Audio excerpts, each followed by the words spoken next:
Hello Veritas, welcome to Wisdom on Wednesday. We are here starting our first video series of 2023, Truths for Calming Our Anxious Hearts and Minds. And we know this is a topic that affects us all, and so we just hope that you can hear these truths and that we can all come together to feel that sense of peace and joy that is in the Lord's promises. Mm-hmm. And so as we kick off, we are going to focus on a different book. If you remember, if you watched the intro video, we talked about a few books that we're going to reference, and we're going to kind of focus on one each week. So will you start by sharing what we're talking about this first week, which book, and a little about the author? Sure. And first of all, today's focus is on thinking through our feelings without compromising truth. And the foundation for what we're talking about today comes from a book called Emotional Healthy Spirituality by Peter Scazzero. It's a really great book. We really recommend it. And this is a man who led a thriving church for 26 years, but eventually he's now left the church, and he's co-founded Emotional Healthy Discipleship. And he did so because as he was leading the church, his own life at home was falling apart, and he recognized the lack of emotional health in himself.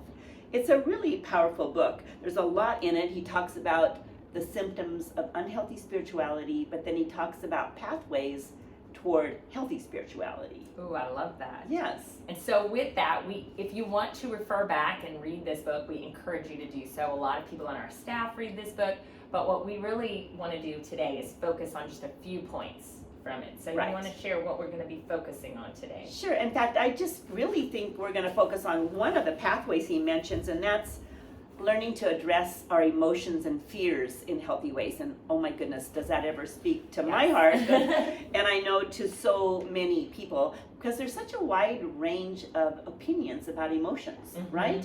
They range from that emotions are irrational, childish, and there's something we need to suppress, to emotions being what should govern everything and determine truth. And so there's such a wide range, and I think it's really interesting that there's something in the middle where we can land on, where we can see emotions as a part of being human, right? Mm-hmm. I love the fact that in the Bible there's so many expressions of emotions, especially in the Psalms. There are full of them, of all sorts. But three come to mind this morning. Psalm 6:6, where David said, "I am weary with my moaning. Every night I flood my bed with tears." Talk about dripping with emotion. And Jesus on the cross asking, "God, why have you forsaken me?" And Paul in 21:13 answered a group of people saying, "What are you doing, weeping and breaking my heart?" So you see all this emotion coming out. So yet, while they're real, I think the trap is, as real as they are to us, they don't necessarily reflect what's true. And that's the danger we can come into, because our emotional experiences cannot be used to discern truth. Whether it's God's truth or what we see happening around us, it's always filtered through our emotions, and we need to learn to filter what we do through the lens of Scripture and through the lens of prayer, right? That's right. We were in Psalms this morning in Reflections and Connections, and we talked about that while David has so many emotions in there, there's always a point that he says, but you are my God, but you are my rock, and so while we can all identify with those feelings, but the Lord is our truth. I love that. Well, I think the key, what we want to get across today, is that every emotion can be expressed honestly before God, that we need to be authentic. We need to lay our emotions down, and this is how we wind up being real and true and bringing our hearts and mind together in sync with God, right? That we're vulnerable, that we're authentic. And with regard to our kids, I think we need to help them name their emotions.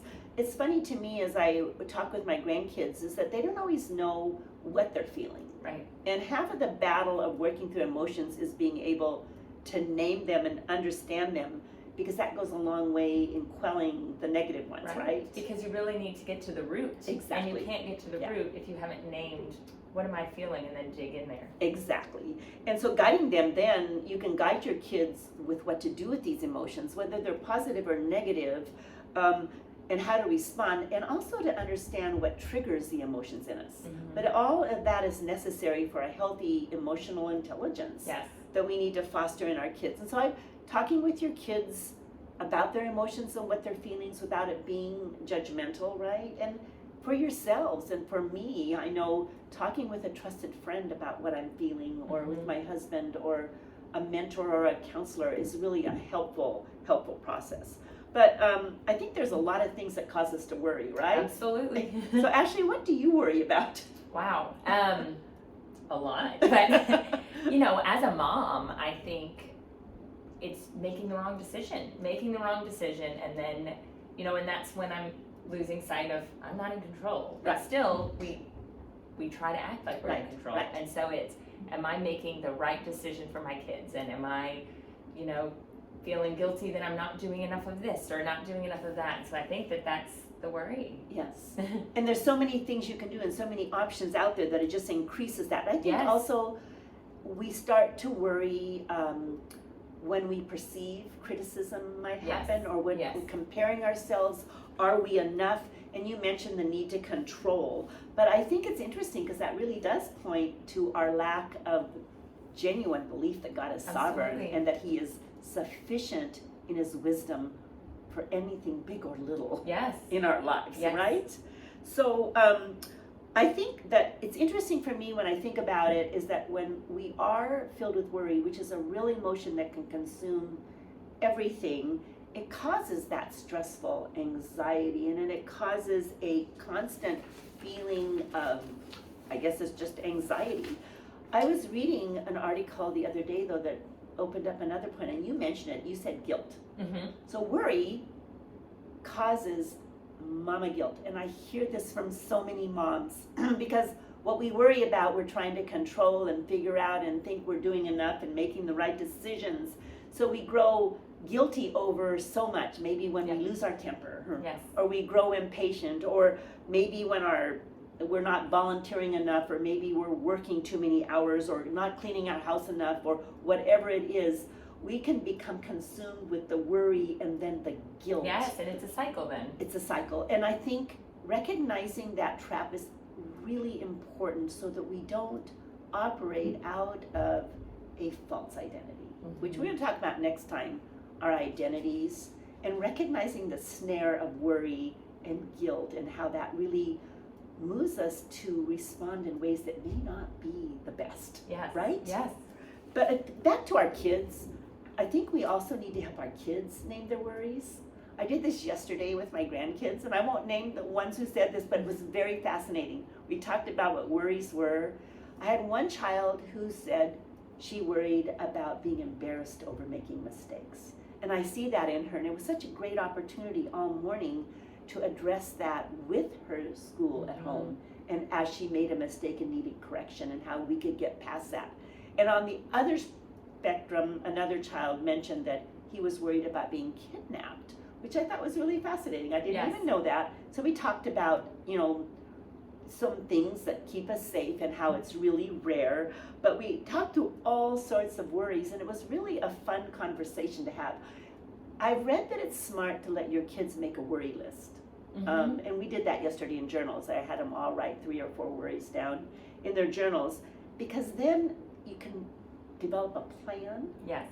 But also another suggestion I've read is to tell your kids, okay, if you want to come worry about something with me, I have time at this time of the day, and the rest of the day we're not going to worry. To give your kids permission to put their worries down, that they know there's a time they can talk through it, because they do need to talk about it. They do need to talk about it, and ignoring it then makes it fester inside of them. And if we fester all day long and continue to feed it, it grows bigger. That's right. Share about the plant that you told me earlier. Okay, so, and I learned this with my own kids, is the more you pay attention to something, you watering a plant, it's going to grow. If you don't water it, it's going to die. It's the same with worries. That we need to be wise and limit the amount of time and attention we give them, because over focusing on what we worry about and our kids worry about will just grow. That's right. That's right. Yes. So, I love that. I love that. So I think to wrap up those tips, give your kids that time. Give them the time to come to you with their fear and their worry, but don't let it just fester and take over all of life. Right. Speak into it, be able to pray about it, be able to know, it's so important to know where people are coming from, to understand that how they're approaching situations. If they have this fear, you then know kind of proactively how to talk to them and but you also know kind of to put things to rest, when you can put things to rest. And I think at the core is to become real in who we are, to recognize the reality of our humanness with emotions, taking them to the Lord and working through them so that we're not in these weird ideas that there's something wrong with us when we're feeling this way, but that we also are responsible to respond well in the midst of them. Yes. That we have a sense of clearness about who we are as people. Yeah. And that we're willing to be honest about it with the Lord and with each other even. Absolutely. And focusing on what we're grateful for too. Exactly. In the midst of that anxiety and worry, when you choose to then divert and focus on what you're grateful for, that also allows kind of all of this, I don't have to think about all this. Let me focus on this right now. And I was thinking about scripture and how in all of it, we can sit there and when we're worrying, it's almost like we're devising our own plans and our own understanding. And the scripture in Proverbs 3:5-6 says, trust the Lord with all your heart and do not lean on your own understanding, which oftentimes is what we're thinking about. In all your ways acknowledge him and he will straighten your paths, right? Absolutely. So anyway, that's just a little piece of this book that we've been talking about, Emotional Healthy Spirituality by Peter Scazzero, just one of the pathways he mentions. And we just wanted to bring that to you today and encourage you if you'd like to read that book. But we hope that you have a great week. Yes, and join us next week. We'll be talking about Living Fearless by Jamie Winship.